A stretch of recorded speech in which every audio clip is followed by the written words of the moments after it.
Hi, and welcome back, and we're with Franco from Fresh Aire Carpet Cleaning. Franco, before we went to the break, you were talking about, you actually go and help people with warranty work. Now, I know you've got a chemistry lab at home. That made me laugh because you're saying that the carpet people, oh, you don't know anything about chemistry. Well, I know a little bit. I wouldn't say I'm a chemist by any stretch of the imagination, but I've got a good grounding in what I need to know with relation to carpet. If someone's got a problem with their carpet, say they've got damage on it, or maybe they've tried one of these products and so forth, what are the types of things you get involved with? Because I do know you actually go for back for people on both sides of the coin, so let's get that correct, because you actually help manufacturers as well. Yes. How did you get into that field? Is it just because of the reputation you built up? No, actually there's specific training for it through the WillSafe organisation, which is an international organisation. They actually came out in 2009. I went over and did a fairly intensive 3-day course in Brisbane, it was, actually on the Gold Coast. Right. And we learnt about all the different sorts of issues that you can have with carpets, both in a physical sense, sometimes in a lighting sense, in a construction sense, in a chemical sense, and how things can come about and the reasons why. Yeah. So we went through it, and it was, as I said, a fairly intensive 3 days, and then after that, we were subject to an examination, an assessment, which actually took, from memory, around about 3 or 4 months to get through. So we went through a lot of different scenarios. No, it wasn't just something like, oh, here you go. You know, you've done a course and you're an inspector. You have to actually prove your mettle. So it was a case of going through and learning all those sorts of bits and pieces, learning how to put a report together that would actually stand up in court. So that it was an actual professional scenario, so we become registered WillSafe inspectors. And from that, I've been able to then branch out and be able to do these inspections for basically anybody who wants them. But the one thing with it is that, and I have been asked this several times, I need you to do a report for me because I want this outcome. And it's like, sorry, as an inspector, that's not my role. No. As an inspector, my outcome might not be what you want me to tell you. I'll still charge you for it. Yep. Okay, but it's not a case of trying to vindicate your opinion. It really is about trying to find out the truth behind what has gone on. Yep. So, you know, sometimes it might need to do a little bit of chemical testing, a little bit of physical testing. It might need to go to a lab in some cases. But I can generally sit down and write a report based on my findings that can then be submitted to whatever the opposing party might be. Because the carpets, I mean, they're very expensive. I mean, they're quite a big asset with inside your home. And some of them are really, really big assets. And, and you were saying some of the really high-end, really very soft, luxurious carpets, I mean, whilst they are absolutely beautiful, every carpet, I suppose no matter what scale you're at, have all got their issues, and you've got to understand them properly. Yeah.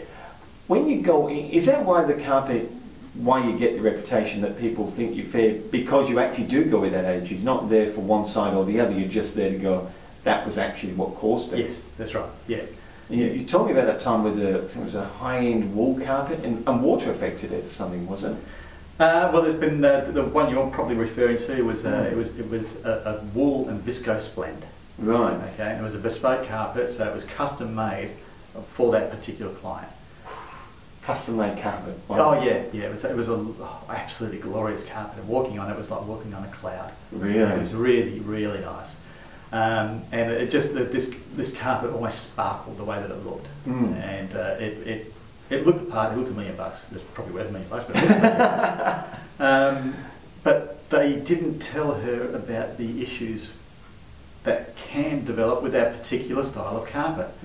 And of course, the issue raised its ugly head. And so, guess who got caught in? You got caught in? Yes, yeah. I managed to resolve the issue for both the client and, in that case, the manufacturer as well. So that we managed to correct the problem that did occur. The client was left reasonably happy with the situation, and the manufacturer didn't have to go and redo this bespoke carpet, $1 million carpet, which was going to come out of their pocket essentially. Yeah. So everybody had a win in that situation. I've gone in, done the inspection, and said this is what we can do to rectify it. Done the rectification, and everything was above board again. Wow. You know, you were saying before about things go to court, and your style of writing and the standard it's got to be at has got to be for court reports. Does that happen very often? I can imagine some of the commercial jobs. It doesn't happen that often. Normally, by the time I've given an opinion, it's like this is what's happened, and people will go, oh right, okay, I didn't realise that that is the situation. Yeah. So I think I've only ever been called into court once. Right. And that was quite some time ago. There's been nothing recent. Yeah.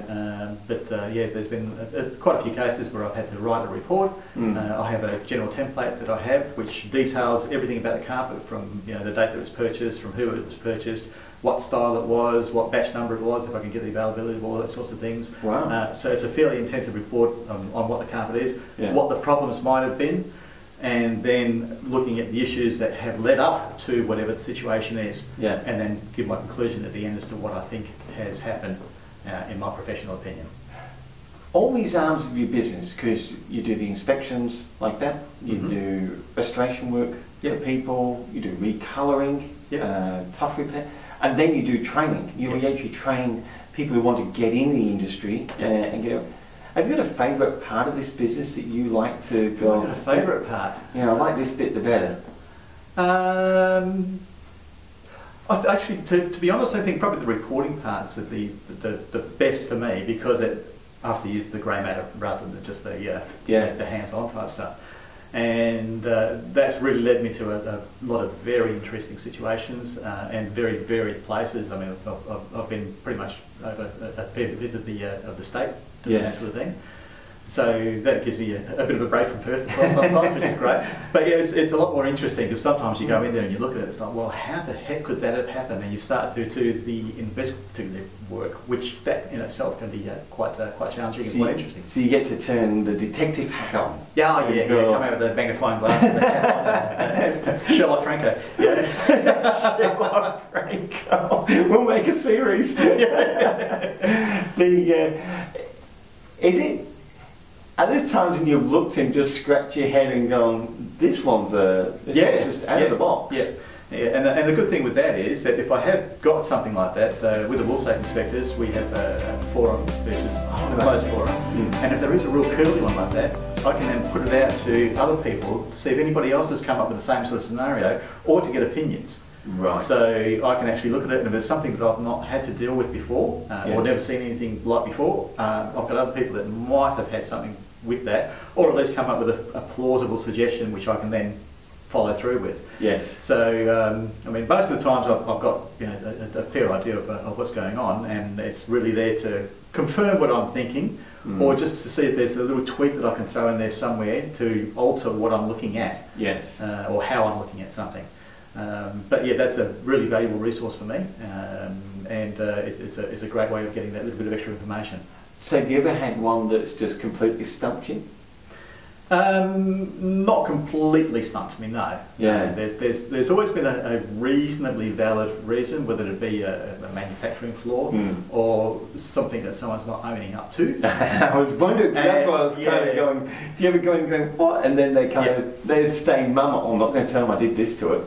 Well, no, that's right. I mean, there was one particular one I remember that it was something that the client had done, but there was also something in the atmosphere, because it was near a certain facility down in the southern suburbs of Perth, which was renowned for creating other issues, but the two combined together have created a major issue.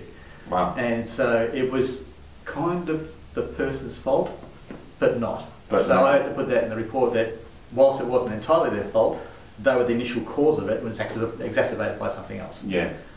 So it was sort of like, well, yeah, okay, I have to own up to that. I did do that, yes. Yes. Yeah. And they had to eat a little bit of humble pie, because they're the ones who actually got me to come in and write the report, because they didn't want to have to fork out for the new carpets in this place that they had been renting. But it was due to what they had actually done in the first place. If they hadn't done what they'd done, the other problem wouldn't have arisen. Right. Okay. And so yeah, it was curly. Bit of a double-edged sword for them. They ended up having to pay for the carpet and pay for my bill as well as in my time. Can't always win. Yeah, you can't always win. Be careful. We'll take a break and we'll be come back with more with Franco Pt3.